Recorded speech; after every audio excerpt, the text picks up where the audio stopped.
अरे नारद जी का विवाह करवा दिए होते तो काहे श्राप मिलता, और नहीं श्राप मिलता, नहीं दूसरा चंद्र। कहा लेकिन प्रभु ये तो ब्रह्म है, कहा ब्रह्म है, इसीलिए तो कह रहे हैं कि काहू को न को सुख दुख कर दाता, निज कृत कर्म भोग सब दाता। भैया निषाद एक बात बताओ, तुमको बड़ा तकलीफ हो रहा है, लेकिन इस समय दुख किसको है? राम जी को दुख है या दुख तुमको है? निषाद ने कहा मैं मतलब समझा। कहा नहीं, राम जी को चटाई पर कुश के आसन पर कुश शास्त्री सुहाई सोए हुए देखकर दुखी तुम हो या राम जी सोकर दुखी हैं?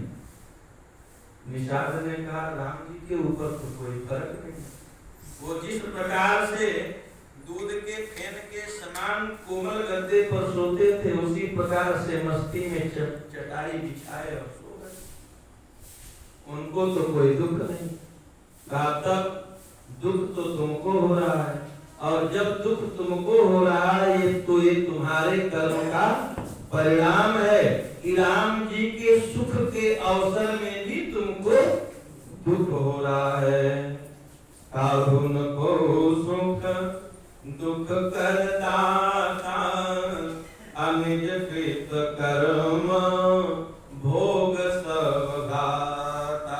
भाई ये किसी के सुख और दुख का नहीं, अगर सुख के अवसर में भी तुमको दुख हो रहा है तो ये तुम्हारे किए हुए कर्म का परिणाम है कि राम जिस कार्य में सुखी हैं उस कार्य को देख कर भी तुमको दुख हो रहा है। ये तुम्हारा कर्म है, तुम जानो पिछला जन्म क्या किए थे। कहा महाराज पिछला तो छोड़ो, अब क्या करना है ये बताओ। कहा अब यही करना है कि राम ब्रह्म चिन्मय अविनाशी, असर्वरहित सब उरपुर भासी। राम ब्रह्म है, चिन्मय है, अविनाशी है। अब एक काम करो, अपनी मन को इनके चरणों में लगा दो, और कोई दूसरा उपाय नहीं है। अपना मन इनकी सेवा लगा लो, सेवा का अवसर तुमको प्राप्त हुआ है। हो सकता है कैकेयी की कुटिलता इसलिए हुई कि तुमको यह सुअवसर सेवा का अवसर प्राप्त हो। अब तो जैसे ही सुना तो निषाद है, लेकिन उसके बगल में रखे हुए जो सेवक थे उनमें एक सेवक यह केवट भी था।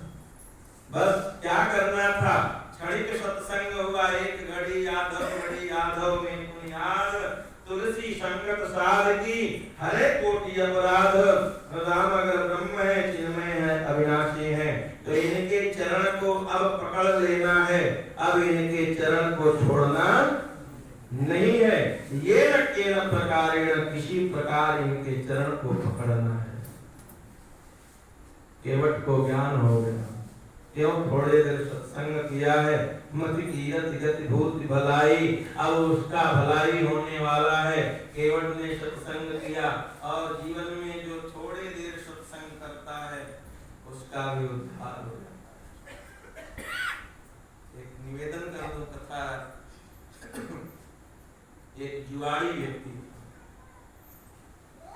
बताना नहीं पड़ेगा, जानते हैं सब, जुआ खेलने वाला जुआरी व्यक्ति, जुआ खेलने वाला, जीवन पर्यंत जुआ खेला, सब कुछ अपना। और लत ऐसा होता है कि ये छूटता नहीं, चाहे वो जुआ का हो चाहे जिस चीज का लत हो, लग गया तो फिर वो छूटता बड़ा मुश्किल है। हमारे पूज्य गुरुदेव व्याकरणाचार्य काशी के स्वामी गुरुदेव डॉक्टर रामेश्वर, उनको तंबाकू खाने का आदत, तो तंबाकू जब वो पढ़ाते थे तो पढ़ाते पढ़ाते बीच में इशारा करते, हेमंत, हाँ गुरु जी, एक दिन मैंने उनसे निवेदन किया, गुरु जी आप इतने बड़े उद्भट विद्वान हैं, सभाओं में जाते हैं, इतने विद्यार्थियों का आप कल्याण करते हैं, और आप ये बीच में जो हेमंत करते हैं, ये बड़ा संकट वाली बात है। कहा क्यों? कहा महाराज गुरु जी अब इसको छोड़ दो। कहा कैसे? अरे हेमंत चाहता तो मैं भी हूँ छोड़, लेकिन क्या करूँ, छूट नहीं पा। हमने कहा चलिए कल सुबह गंगा जी में स्नान करिए और वहीं गंगा जी में संकल्प कीजिए कि आज से मैं सब जो है तंबाकू पुरुष नहीं खाऊंगा। उन्होंने कहा अच्छा चलो। गए सुबह बेचारे स्नान किए, हमारे साथ स्नान हुआ और संकल्प लिया कि मैं आज से नहीं खाऊंगा। दिन भर तो बेचारे किसी तरह बरकाए बचाए, लेकिन सांस होते होते उनको रहा नहीं गया, फिर बोल ही दिए हेमंत। हमने कहा गुरु जी संकल्प लेकर आए, तो उन्होंने कहा कि देखो गंगा मैया का संकल्प गंगा मैया को विसर्जित, लेकिन अब ये संभव कहने का भाव यह है कि छूट नहीं, जुआड़ी सब कुछ भी अंत में अब घर में कुछ अवशेष नहीं बचा, केवल व केवल एकमात्र अर्धांगिनी के गले में पड़ा हुआ मंगलसूत्र। उस जुआड़ी व्यक्ति की दृष्टि उस मंगलसूत्र पे पड़ गई। मंगलसूत्र देखा, उसने पत्नी से कहा कि देख अब तो कुछ मेरे पास जुआ खेलने के लिए है नहीं, आज तो अपना मंगलसूत्र उतार के। पत्नी ने सोचा कि अगर प्रेम से नहीं दूंगी तो है तो जुआड़ी, मारपीट कर ले जाएगा, इससे बढ़िया है लेकर। मंगलसूत्र उतार कर दी पत्नी और लेकर गया, जाकर जुआ खेला। जुआ खेलने के बाद सब, लेकिन जुआड़ी व्यक्ति क्या, देखिए किसी भी व्यक्ति में, मैं बराबर कहता हूं, किसी भी व्यक्ति में लाख अवगुण, लेकिन एक गुण जरूर होगा, और किसी व्यक्ति में लाख गुण, एक अवगुण अवश्य होगा उसके लिए।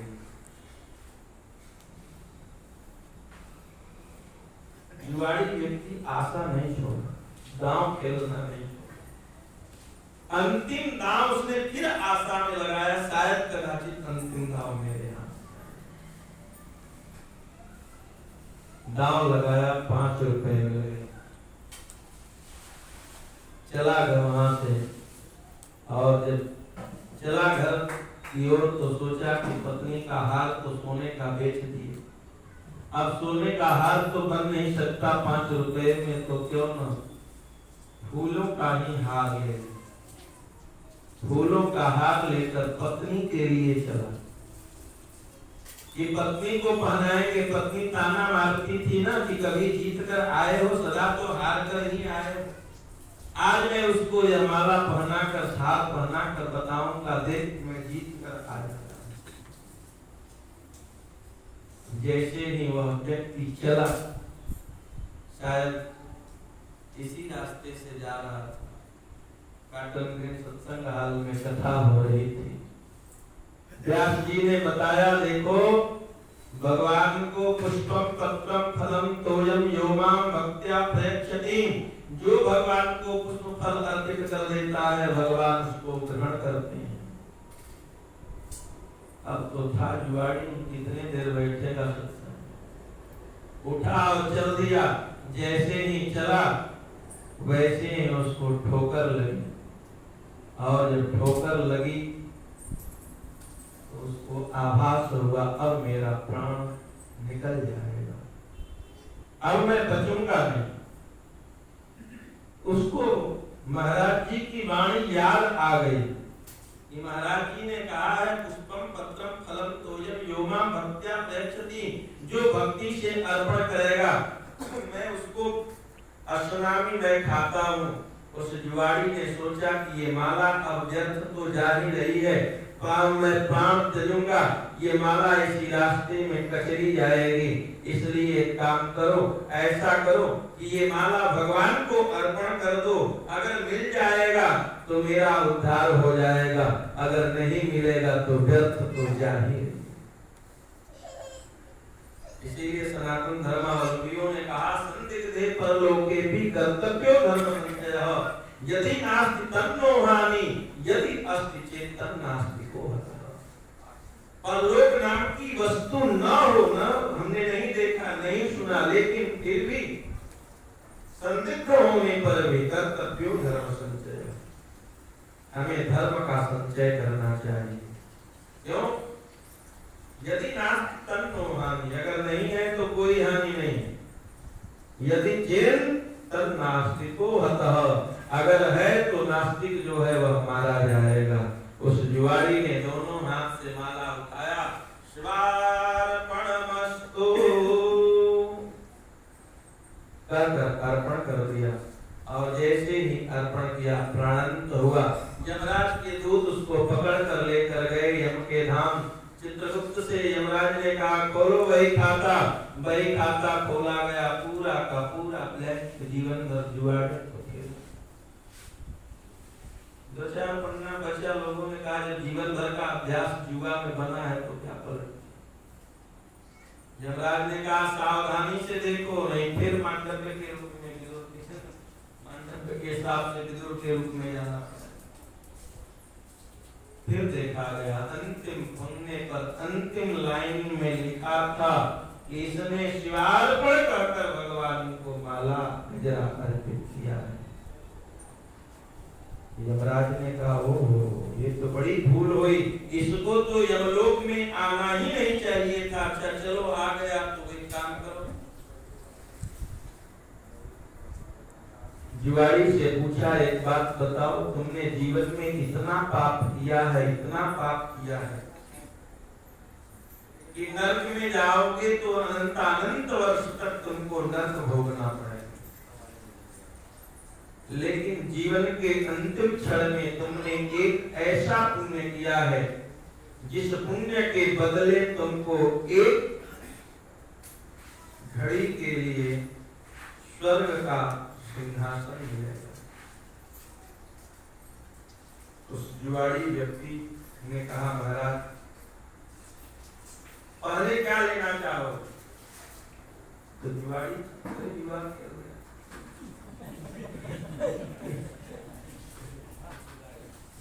कहा महाराज जब नरक में जाएंगे तो पुनः पाप बनेगा, पुनः नरक मिलेगा, पुनह पाप होगा, पुनः नरक मिलेगा, कोई भरोसा? कितने हजार वर्ष तक नरक की यातना को भोगेंगे इसकी कोई गारंटी नहीं है। एक ही घड़ी की तो बात है, तो एक काम करो पहले जो है स्वर्ग का इंद्रासन ही दे दो। धर्मराज यमराज ने कहा ठीक है, एक घड़ी के लिए इंद्र को उतारा, एक घड़ी के लिए इंद्र की गद्दी पर उस जुआरी को बैठाया, और जैसे ही वो बैठा उसके मन में था तो जुआरी फिर विचार आ गया कि एक माला दान किए तो हमें स्वर्ग का सिंहासन मिला, और अगर कहीं स्वर्ग का सिंहासन दान कर देंगे तब मुझे क्या मिलेगा। मन में आया, और नहीं भी दान करेंगे तो एक घड़ी के लिए मिला है, एक घड़ी के बाद तो इसमें उतार दिए जाएंगे। जैसे ही संकल्प आया उसने जरा सा भी विलंब नहीं किया, तुरंत संकल्प किया, ब्राह्मण देवताओं को बुलाया, बालिश्रवा किसी को हाथी, किसी को स्वर्ग का विप्राजक गण, किसी को और ऐरावत हाथी, किसी को स्वर्ग का सिंहासन, किसी को, और जैसे ही सबको दिया वैसे ही एक घड़ी बीत गई। जैसे ही एक घड़ी बीती तुरंत यम के दूत आ गए, चलो चलो अब एक घड़ी बीत गई, पकड़ कर ले गए। यमुन के धाम यमराज के पास जैसे ही पहुंचा, यमराज ने कहा एक काम करो, ये देखो कि इसने एक घड़ी में क्या किया। कहा महाराज एक घड़ी में तो इसने इंद्र का लोक ही, इंद्र लोक ही दान कर दिया है। यमराज ने कहा मेरे भाई जुआड़ी, तुम्हारा जुआ खेलना सार्थक हो गया। अब तुमको नरक में नहीं जाना पड़ेगा, अब तुमको इंद्र का लोक इंद्रासन ही मिलेगा। अब इंद्र घबराया, महाराज मेरा पद दो दोगे तो मैं कहाँ जाऊंगा। जब जुआड़ी इंद्र पद पर बैठेगा तो मैं किस पद पे बैठूंगा। यमराज ने कहा घबराओ नहीं, स्वर्ग लोक में जो इंद्र की गद्दी है उसको तुम स्वीकार करोगे, और पाताल लोक में जो इंद्र की गद्दी है उसको यह व्यक्ति प्राप्त करेगा। और पातालपुरी में वही जुआड़ी व्यक्ति कालांतर में महाराज बलि होकर, जिसको साक्षात नारायण ने कृपा करके पातालपुरी का सिंहासन प्रदान किया है, और एक घड़ी में उसका समस्त उद्धार हो गया। इसलिए केवट ने भी जो है एक घड़ी में सत्संग किया और लक्ष्मण के वाक्य को पकड़ लिया कि राम चरण पंकज उर धरहूं, राम के चरण को राम एक अति अनुरागा। यही मनुष्य धरी शरीर धरने का फल यही है कि राम के चरणों में मेरा अनुराग हो जाए। केवट ने जैसे स्वीकार किया चरण प्राप्त करने के लिए समस्त कर्म को, और भगवान ने जो अपनी सारी व्यवस्था बना ली कि इनका चरण ऐसे तो मिलने वाला नहीं है, लेकिन प्रातः काल ये घाट पर जंगल जाएंगे तो ये घाट पर आएंगे, और जब घाट पर आएंगे तो इनसे घाट की बातें होंगी।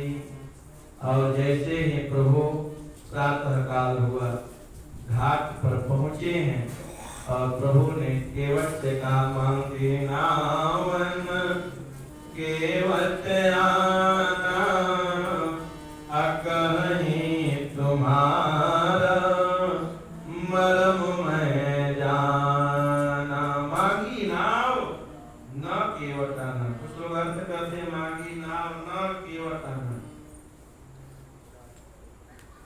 मांगी नाव न केवट आना। भगवान प्रभु श्री राघवेंद्र सरकार ने केवट से नौका की याचना की, भैया मुझे उस पार जाना है, एक काम करो इस नाव को लेकर आओ। केवट नहीं आया, और जब केवट नहीं आया तो प्रभु ने पूछा क्यों नहीं आ रहे हो। कहा तुम्हार मर्म मैं जाना, मैं आपके मर्म को जानता हूँ। प्रभु ने पूछा क्या मर्म जानते हो। अब यह चर्चा हम लोग कल देखेंगे। आज यहीं पर विराम। प्रेम से कीर्तन श्री राम जय राम जय जय राम, श्री राम